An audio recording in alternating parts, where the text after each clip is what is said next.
¿Cómo les va? Buenas noches, bienvenidos. Aquí estamos en voz alta por nuestro querido Canal 2 desde Altagracia para todas las comunas de la Ruta 5 de este departamento de Santa María, en este Valle de Parabachasca. Hoy un programa soñado. Siempre recuerdo a uno de los invitados que pasó en este estudio, mi querido amigo Alberto Mateu, que lo escucho, porque Alberto habla de lo que sabe e hizo algunas recomendaciones de libros, pero hizo hincapié en uno muy especialmente. Y recuerdo que cuando me lo entregó, me dijo, acordate, Cris, que este libro te va a cambiar la vida. Y debo confesar que no son de las lecturas que yo habitualmente leo, no porque yo sea una palabra autorizada ni nada que se le parezca, todo lo contrario. Soy un lector modesto, pero un lector al fin.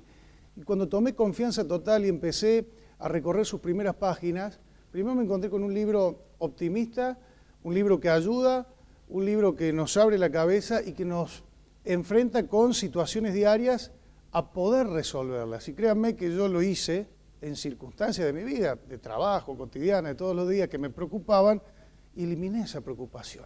Las responsables de haber conseguido eso en mí y en miles de personas son nuestras invitadas de hoy que prestigian este programa, Verónica de Andrés y Florencia Andrés. Bienvenidas, muchas gracias por estar. ¿Cómo le va? Muchas gracias por invitarnos.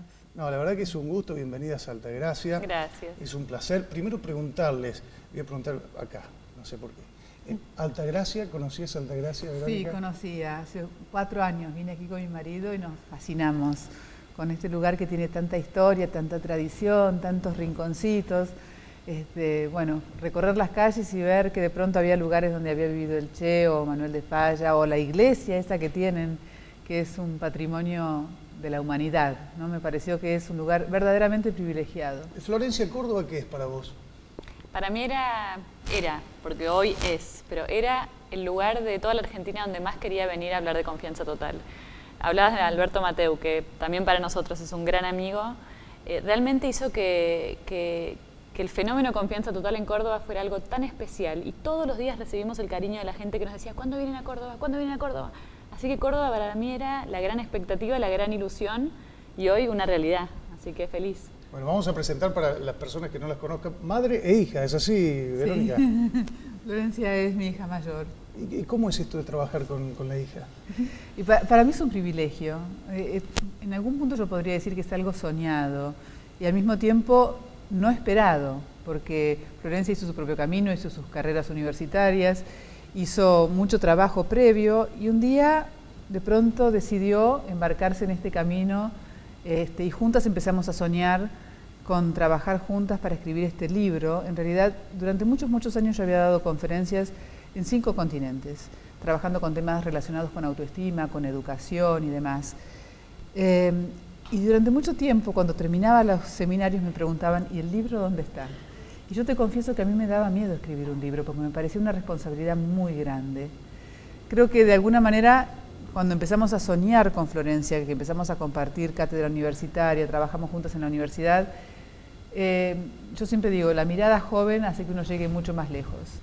Y juntas emprendimos el proyecto de cómo llevar estas herramientas que sabíamos que le podían transformar la vida a las personas en un formato que llegara a todo el mundo. Y así surgió un poco la idea de escribir juntas este libro, que muchas veces nos preguntan, ¿y cómo fue?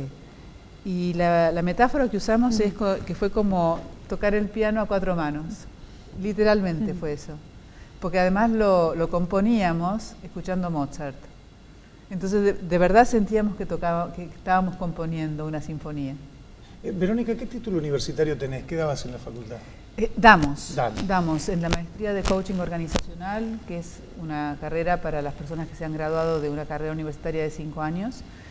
En la Universidad de El Salvador, nuestra cátedra es Management del Contexto Emocional, que es una de las materias que forma parte de esa maestría en coaching. Mi formación académica tengo una maestría en educación, en ciencias de la educación, después me formé en coaching en Estados Unidos. Y Florencia hizo sus carreras... Sí, yo hice carreras de grado, una licenciatura en ciencia política, en comunicación social y después la maestría en coaching que vino porque en realidad yo desde muy chiquita empecé a enamorarme de todo este mundo porque mi mamá, creo que sin darse cuenta, desde que yo era muy chica y mis hermanos también, nos iba enseñando pequeñas cositas, al principio cosas muy sencillas, muy simples, pero que a mí me hacían sentir muy bien y que de pronto le enseñaba primero a mis amigas del colegio, después a las de la facultad. Y un día me di cuenta cuando había terminado las carreras y demás que dije yo, la verdad que lo mío va por ese lado también. Y ahí hice yo la maestría y bueno, aquí estamos. ¿Imaginaste que tu vida iba a llegar a este punto de escribir un libro, que se iba a transformar en un éxito, que ibas a estar dedicada plenamente a esto? Creo que no, no. Sí soñaba con hacer algo con mi mamá porque de verdad que la admiro muchísimo a nivel profesional, más allá de que la amo por ser mi madre, ¿no? Pero a nivel profesional la admiro mucho, mucho, mucho. Entonces soñaba con poder hacer algo juntas. Así que, sí. No puedo dejar pasar este momento. Verónica, ¿qué admirás vos de tu hija? Yo admiro la visión que tiene, la visión y la confianza total, ¿no? A veces digo, bueno, hice algo muy bien hecho. No, en realidad es su visión y su confianza total la que de verdad permitieron que voláramos mucho más lejos y la tenacidad que tiene, ¿no? Es como que sabe a dónde podemos llegar, es muy determinada, pero siempre lo fue. Fue una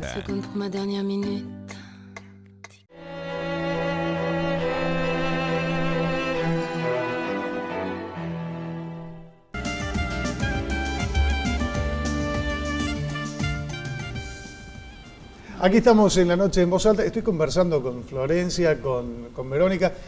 Digo, los desafíos de tu mamá. Vos también tenés desafíos que enfrentar todos los días y que tuviste que enfrentar y que los superaste, ¿no, Florencia? Sí, que los sigo superando. Que por ahí son desafíos distintos, no tienen tanto que ver con una historia de vida tan dura, pero sí tienen que ver con que me he planteado a veces cosas que me decían desde afuera, no es para tu edad, ¿no? Sos demasiado joven para esto. Cuando empezamos a soñar con hacer la película, yo no sabía de cine, no había estudiado cine, no venía del mundo del cine y me decían, ¿cómo vas a ponerte esto sin haber estudiado cine? Y cuando quería escribir el libro, me decían, el libro de tu madre. Yo decía, no, lo escribimos las dos juntas, pero vos sos muy joven para esto. Y cuando quise dar clases en la universidad, en la maestría, también me decían, pero no, los profesores son todos más grandes. Y entonces era como cruzar las barreras y vencer muchos prejuicios, empezando por los míos propios. ¿Y vos te quedabas ante esas advertencias? Al principio yo me daba cuenta que cuando yo tenía esas dudas, que cuando yo me iba a dormir pensando, ¿y no será que me faltan unos años para poder soñar con algo así? ¿No será que me falta, que no es el momento? Ahí la cosa se me trababa. Ahora, cuando yo empecé a trabajar en mi confianza interior, en empezar a decir, no hay edad para esto, no me voy a limitar porque alguien me diga, sos muy joven para esto. No, yo me preparé, yo estudié, yo siento pasión por esto, lo voy a hacer igual. Ahí los obstáculos empiezan como a moverse de lugar.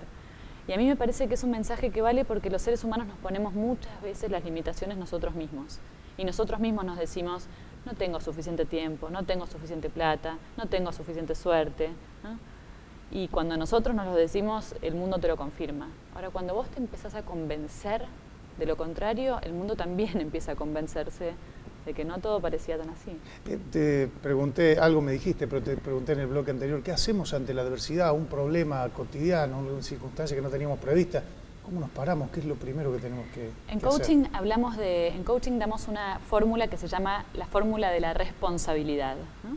Hay una manera de vivir la vida, una actitud de vida que es la actitud de la víctima. La víctima es el mundo contra mí. Me pasan cosas y yo soy la víctima que no puede hacer nada. Y muchas veces nos pasan cosas que son difíciles en la vida, dolorosas, difíciles, que no elegimos.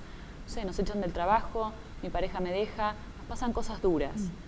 Si yo me instalo a vivir eso que me pasó tan difícil desde la postura de la víctima, va a ser cada vez peor, ¿no? Y eso que me pasó lo voy a arrastrar quizá durante años. Y me voy a ir a dormir pensando en eso. Y cuando me encuentre con alguien voy a hablar de eso. Y lo voy a, de alguna manera, perpetuar en el tiempo. La postura del coaching y de la responsabilidad es ver que, si bien yo no puedo cambiar mucho de lo que me pasa, porque me pasa, sí puedo elegir cómo responder frente a eso que me pasó. Sí puedo elegir qué pensar, qué sentir y qué hacer frente a eso que pasó. Y cuando yo me doy cuenta que puedo elegir qué pensar, qué sentir y qué hacer frente a lo que sucedió, me doy cuenta que vuelvo a tener las riendas de mi vida. Y que entonces ya no es el mundo contra mí, es encaro la vida de otra manera. Sí, te iba a decir, Verónica, digo, una crisis, un problema, un desafío, una circunstancia que uno no tenía prevista, ¿es como dice Serrat que todo infortunio esconde alguna ventaja? Pero sin duda. Vos fíjate que los desafíos, las crisis, despiertan talentos que de otra manera estarían dormidos. Hay un historiador, Arnold Toynbee, que él decía, frente a las crisis, y él hablaba de las civilizaciones, tienen dos oportunidades, o florecer o desaparecer. Y él ilustraba esto hablándonos de los egipcios, y decía, mira, los egipcios tenían un problema, desbordaban las aguas del Nilo, y frente a ese problema, o se hundían, o hacían algo, aprendieron a hacer algo, encauzarlas de tal manera que lo que era un desierto, cuando no llovía, se transformó en el valle más fértil que permitió de alguna manera el desarrollo de una civilización extraordinaria. Entonces Toynbee decía, frente a los desafíos, dos oportunidades, florecer o desaparecer, hundirse o superarse. Y la pregunta es, ¿y de quién depende? Depende de mí.